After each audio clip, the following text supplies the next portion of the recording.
바른미래당 제44차 원내대책회의를 시작하겠습니다.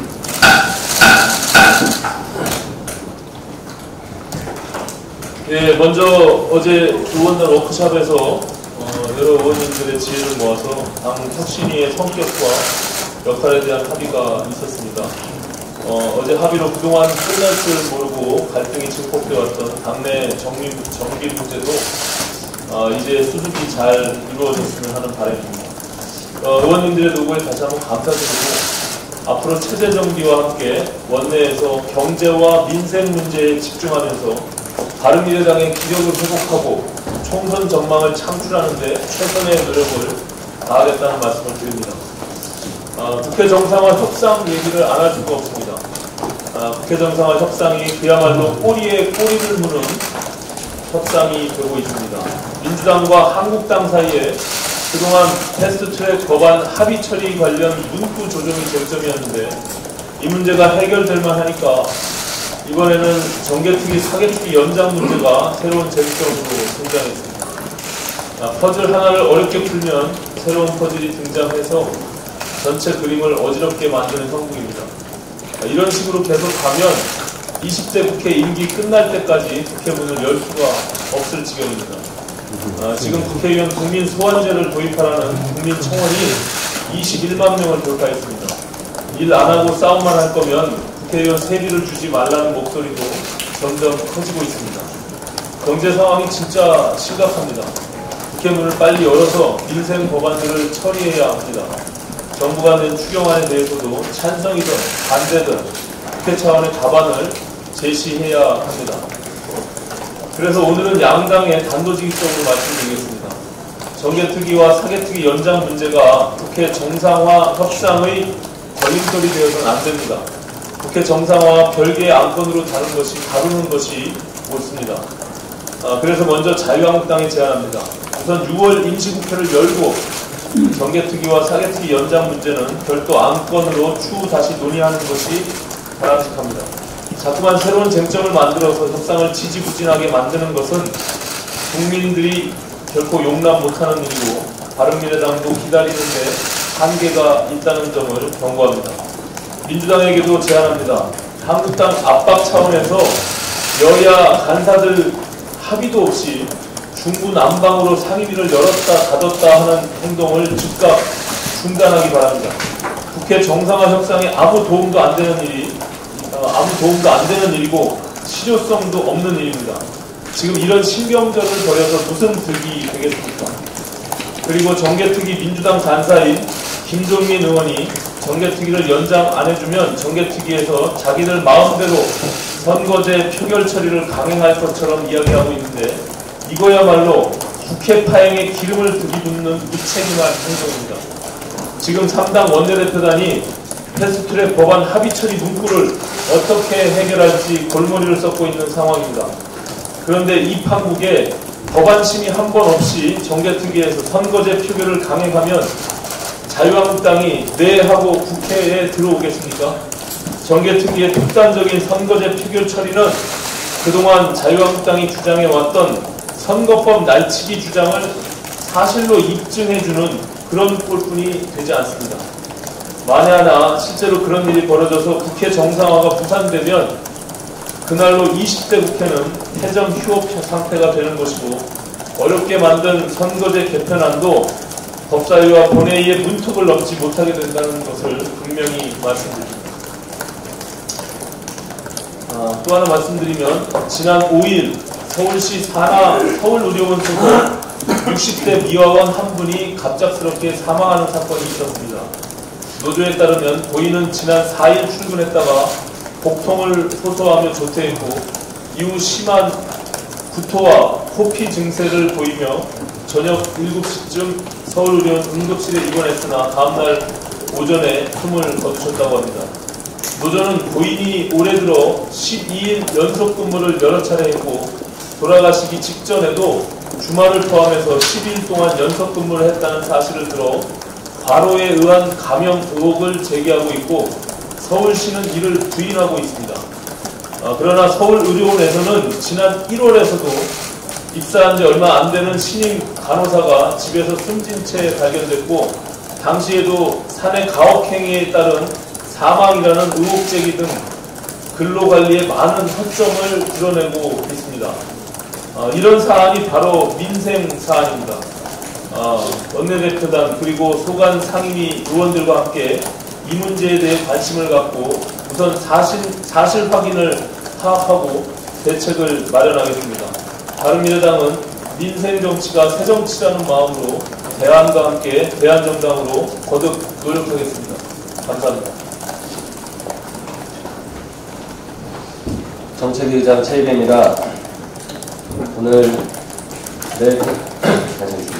오늘의 대한민국이 존재할 수 있도록 대한민국의 여성운동가로 민주화 투사로 평화 전도사였던 이희호 김대중 평화센터 이사장님께서 우리 곁을 떠나셨습니다.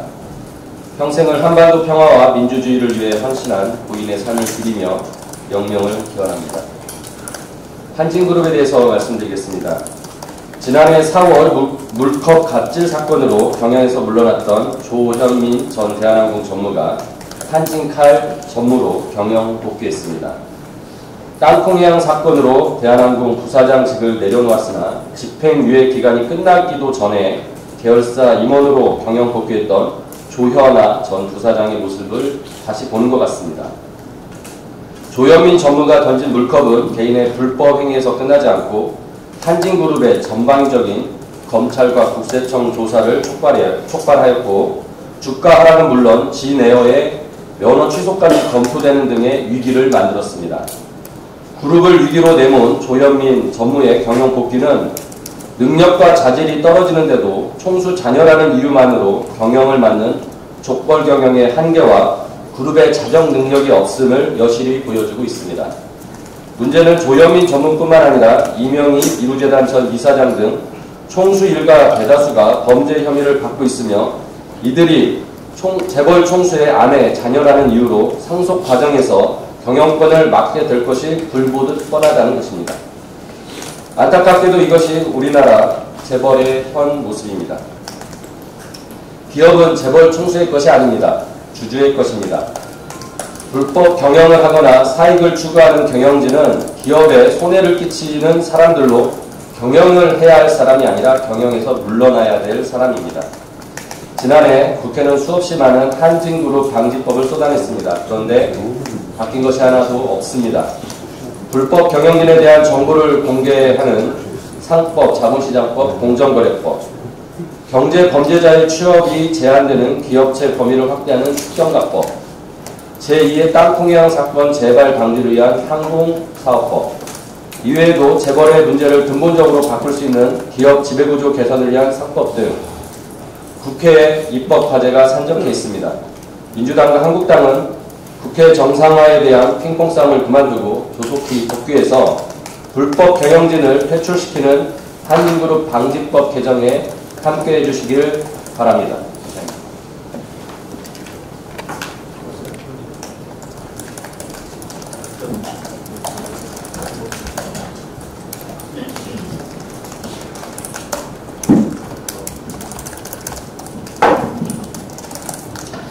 어제 국방부 대변인이 국방부 홈페이지에 게재되는 국방부 연혁을 수정하겠다는 발언을 했다고 보도가 됐습니다. 김원봉의 업적을 대한민국 국군 역사에 명시하겠다는 것입니다. 이 보도가 부디 사실이 아니기를 바랍니다. 대한민국 국군을 괴멸시키려고 일으킨 6.25 전쟁의 전범을 대한민국 국군 창군의 역사에 공적자로 기록한 것이 이게 가당키나 한 일입니까? 천부당 만부당한 일입니다. 6.25 전쟁에서 우리 국가, 대한민국과 국민을 지키려고 순국한 호국 영령들이 정말 무덤에서 벌떡 일어날 일입니다. 이런 일이야말로 대한민국과 대한민국 국군과 대한민국 국민을 능멸하는 행위라고 봅니다. 최근에 부총리가 뜬금없이 정년연장 카드를 꺼내들고 있습니다. 지금 경제 상황이나 여러 가지 여건을 보면 도무지 실현 가능성 제로, 그리고 산적한 경제 현안들 감안하면 이거는 우선순위도 높게 볼 수가 없고 논의를 시작할 타이밍도 아닙니다. 오죽하면 노무현 정부에서 노동부 장관을 지내신 김대한 전 장관께서 이건 노인들 표정 얻으려면 청소년 아니면 뭐겠냐 이렇게 일갈을 하시겠습니까? 60세 이상으로 정년을 연장해서 시행한 게 3년밖에 안 됩니다. 우리나라 피라미드식 상징구조, 그리고 연공 서열제도 등등을 감안하면 임금 피크제 없이 정년을 연장하면 기업의 부담은 가중될 뿐만 아니라 청년 실업이 엄청나게 늘어날 수밖에 없는 상황입니다.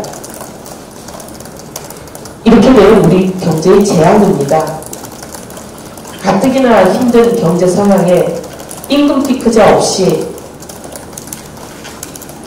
정년 연장을 하는 제한을 얹을 수가 없는데 지금 임금 피크제 실행률은 21.5%, 갈 길이 멀어도 한참 멉니다. 오히려 임금 피크제 도입률을 확산시키는데 정부가 총력을 기울여야 할 판에 임금 피크제는 21.5%밖에 안 되는 상황에서 또다시 추가적인 정년 연장 카드를 꺼내는 그 의도를 의심할 수밖에 없는 상황입니다. 우리 경제에 더 이상 재앙을 추가하는 일은 중단해 주시기를 바랍니다.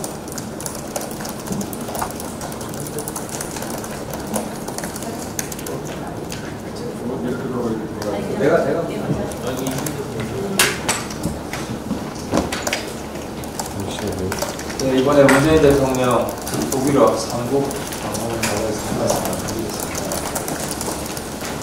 문재인 대통령이 지난번 유럽 방문할 때는 외국 경제제재 완화 이야기를 주로 꺼내서 굉장히 당황을 했었는데요. 이번 독일어 삼국 방문 때는 민노총 개혁의 화두를 가지고 독일업 삼국을 좀 살펴보셨으면 합니다. 사실 이 핀란드를 포함해서 독일업 삼국은 한국 같은 민노총 갑질이 있었다면 혁신이 불가능했을 겁니다. 문재인 대통령이 핀란드에서도 동시 스타트업 생태계와 기업에 대한 부러움을 나타낸다고 합니다. 이런 스타트업이 가능했던 것은 노동계의 자기 혁신이 있었기 때문입니다. 핀란드에는 대한민국의 민노총과 같은 매일 파업과 폭력 시위가 반복되는 일이 없습니다.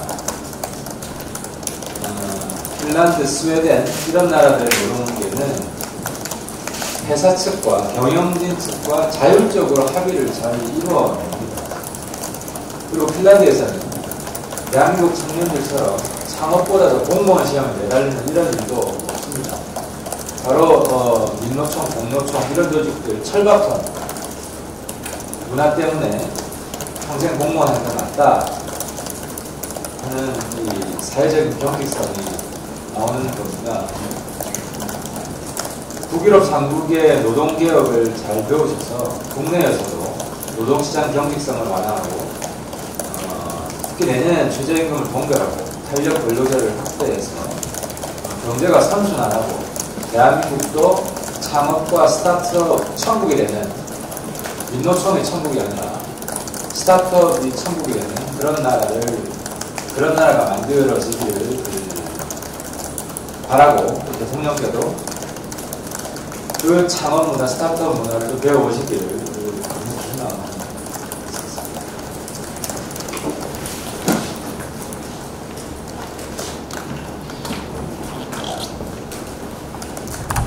저는 어제 바른미래당이 제안하여 만들어진 미세먼지 문제 해결을 위한 국가기후환경회의에 참석했었습니다.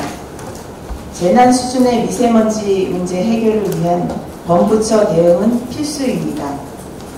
저는 이 같은 문제를 해결하고자 20대 국회에서 가장 먼저 미세먼지를 국가 재난에 포함시키는 재난안전법을 대표 발의해서 국가 차원의 미세먼지 문제 해결 방안을 만들어 건강권과 생명권을 보장하도록 한 바 있습니다. 이외에도 국회에는 이미 많은 국민의 의견을 담은 정책 제안과 이를 반영한 법들이 발의되어 있습니다. 지금 이 시점에 필요한 것은 과학기술에 근거한 정부 부처의 정확하고 실효성 있는 액션 플랜과 다소 불편하더라도 내가 먼저 미세먼지를 줄이는 데 동참하겠다는 국민인식 개선입니다. 미세먼지의 심각성은 국민 누구나 체감하지만 정부의 액션 로드맵이 부족하다 보니 이렇다 할 구체적인 정책 대안은 나오지 않고 있는 시점입니다. 과학기술인 출신 국회의원으로서 저는 과학적 근거를 가지는 정확한 미세먼지 원인 분석과 신뢰도 높은 데이터를 기반으로 제대로 된 대책이 마련될 수 있도록 앞장서겠습니다. 아울러 미세먼지 해결형 과학기술 개발은 물론 중장기적 미세먼지 문제 해결의 지혜가 모아지도록 필요한 예산 투입에 힘쓰는 국회가 되어야 할 것입니다. 더불어민주당과 자유한국당의 갈등으로 국회가 공전을 이어가는 동안 미세먼지의 피해를 보는 것은 결국 우리 국민입니다. 미세먼지 해결에는 이념도 진영 논리도 필요 없습니다. 바른미래당의 제안으로 범부처 국가기후환경회의가 만들어진 만큼 국민의 건강과 생명을 위한 민생 문제의 해결에 최선을 다하는 바른미래당이 될 것임을 밝힌 바입니다.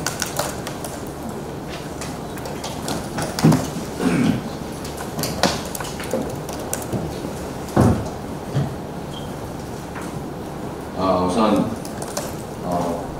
소천하신 이희호 여사님의 연봉입니다. 여기 하늘에 가셔서 먼저 떠나신 김대중 대통령께서 영생을 누리시기를 기원합니다. 오늘 제가 약산 김원봉 소음 논란에 대해서 종합적으로 한번 언론 앞에 설명을 드리겠습니다. 그 이유는 금년에 1월 달부터 제가 보훈처와 문제를 사오면서 야기된 문제이기도 하기 때문입니다. 문재인 대통령이 며칠 전에 6월 6일 현충일날 현충원 추념사에서 대한민국을 반으로 쩍 하고 다시 분열시키는 발언을 했습니다. 시기와 장소 면에서도 호국 영령이 계시고 6.25 희생자와 또 참전 용사들이 계시는 자리에서 매우 부적절했습니다. 하지만 이 문제의 본질은 거기에 있는 것이 아니고 본질은 문재인 대통령이 김원봉 선생에게 서운을 주고 싶어 하는 것입니다. 문재인 대통령은 3월 1일 3.1절 기념사에서 우리 국민을 빨갱이와 친일파로 나눴습니다. 또 5.18 기념사에서는 국민을 독재자의 후예라고 표현을 발랐고 6월 6일 현충일 추념사에서는 또 국민을 기득권층으로 이렇게 나눠서 프레임을 짰습니다. 결국 본인이 주창한 대로 대한민국의 주류 세력을 교체하고 정체성의 재정립을 하고자 하는 수단으로 김원봉 건국 훈장 서훈을 도구로 삼고 있습니다. 김원봉 서훈은 대한민국의 주류 세력의 교체 또 국가 정체성의 재정립을 위한 완성판이 되는 것입니다. 청와대는 지금 서훈을 안 하겠다고 부인하고 있습니다. 하지만 그간 보훈처가 해온 행위를 되짚어보면 보훈혁신위에서 권고안으로 서훈하겠다고 했습니다. 당시 오창익 인권연대 사무국장인 보훈혁신위원은 3월 1일날 단지 보훈처의 권고안이 시간이 촉박해서 서훈하지 못했을 뿐 심사 기준을 바꿔서라도 8.15나 11월 17일 순국선언의 날 그때 서훈을 하겠다는 것이 보훈처의 입장이라고 했습니다. 그리고 보훈처는 저희들이 문제를 삼으니까 그 보훈혁신위에 권고안은 단순한 권고안일 뿐이다. 3월 4월까지 그 권고안을 결재를 받고 저희 방으로 제출하기로 했습니다만 6월인 아직까지도 제출하지 않고 있습니다. 이유를 알아보니까 보훈처 직원들이 아무도 그 문제에 대해서는 손을 대고 싶어 하지 않는다는 것입니다. 그 이유는 문제가 될 수 있고 적절한 진행 절차로 진행이 되고 있지 않다는 반증이기도 하겠습니다. 보훈처는 지금 당장 정무위원인 저에게 그 자료를 제출하기 바랍니다. 또 4월 2일 날 몰래 국민의 세금으로 독립기념관에서 보훈처 주최로 하려고 했던 김원봉 토론회가 발각되자 공개로 변환시키면서 토론회를 개최했습니다. 제가 현장에 직접 갔었는데 당시에 주제가 뭐냐면 전환기의 보훈정책이라고 하면서 국가 정체성의 재정립을 위한 실온이 그때 발제문이었습니다. 국민 여러분 보시기에 대한민국 정체성이 지금 바뀌어야 될 때입니까? 지금 정권이 대한민국 정체성을 재정립하고 바꾸려는 그런 마각이 드러나고 있는 것입니다. 그럼에도 보훈처는 그 당시 이거는 단순 권고 아니고 단순 학술 토론회라고 강변했습니다.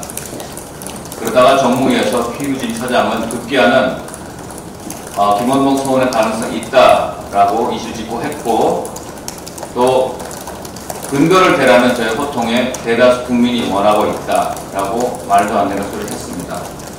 그 근거를 가져오라 하니까 빼다 결론 갖고 왔는데 뭘 갖고 왔냐면 여러분들 다 들으시면 어처구니가 없겠습니다만 영화 암살 영화를 국민 1200만 명이 봤다라는 것을 그 근거로 들었습니다. 이건 공식 답변 자료에 있는 것입니다.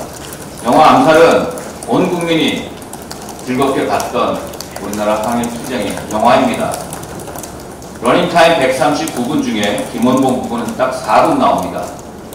저도 기억이 난 미량 사람 김원봉이야 그 한마디밖에 없습니다. 그거를 대다수 국민이 원하고 있다라는 근거 자료를 대놓는 보훈처 한심하기 짝이 없습니다. 두 번째는 스스로 단순 권고안이라고 강변한 보훈혁신위원회 권고가 있었다라고 공식 답장을 보내왔습니다.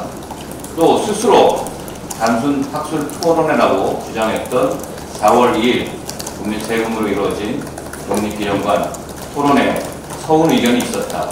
이 세 가지를 정말 대다수 국민이 김원봉 권고훈장 서운을 바라고 있다라는 그런 근거라고 피우진 보훈처장이 이따위로 답변들을 보내온 것입니다.